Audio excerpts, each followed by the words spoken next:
Alright, we are now going to set up our Google Drive folder. So we are going to create a new folder within our 7th grade folder. The folder should be titled Your Last Name, Capstone, and then 1920 for the year 2019 to 2020. So in this case, because I'm using Izzy's iPad, I'm going to write Cordell. So last name, Capstone, 1920. And then I'm going to click Create. The next thing I'm going to do is share that folder. So I'm going to hit the ... or the ellipsis right here. And then in this category, I'm going to write my Reach teachers or my homeroom teacher's email address. Now, I don't have Izzy's in my homeroom.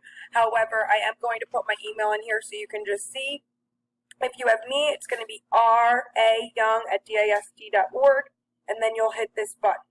Your homeroom teachers or your Reach teachers will assign that appropriately so that you know where you should be sharing it to.